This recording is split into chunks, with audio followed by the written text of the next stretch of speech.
স্বপ্ন কারোর সাথে শেয়ার করতে নেই, যেটা মানুষ ঘুমিয়ে ঘুমিয়ে দেখে এটাও স্বপ্ন, আবার আরেকটা আছে যেটা মানুষকে ঘুমাতে দেয় না, ওইটাও স্বপ্ন, ওটার ভিশন বলে। এই দুইটার একটাও কারোর সাথে শেয়ার করতে নেই। এর কারণটা কি? কারণটা হচ্ছে স্বপ্নের ব্যাখ্যা যেমনটা করা হয় তেমনটাই হয়।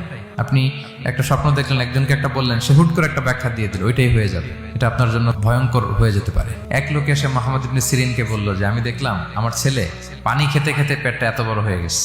এই একই স্বপ্ন আরেকটা লোকও দেখলো, দেখে এক মূর্খের কাছে জিজ্ঞেস করলো। সে বলল, সর্বনাশ, এত বড় পেট হয়ে গেছে, তোমার ছেলে তো মারা যাবে। ঠিকই কয়েকদিন পরে ছেলেটা মারা গেল।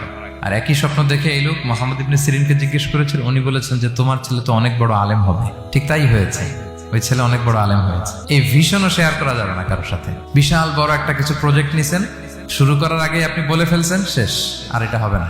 দেখবেন যে এখান থেকে কনস্পিরেসি, ওইখান থেকে শত্রুতা, ওইদিকে এটা করছে ওইটা করছে, আপনি আর আগাতেই পারবেন না।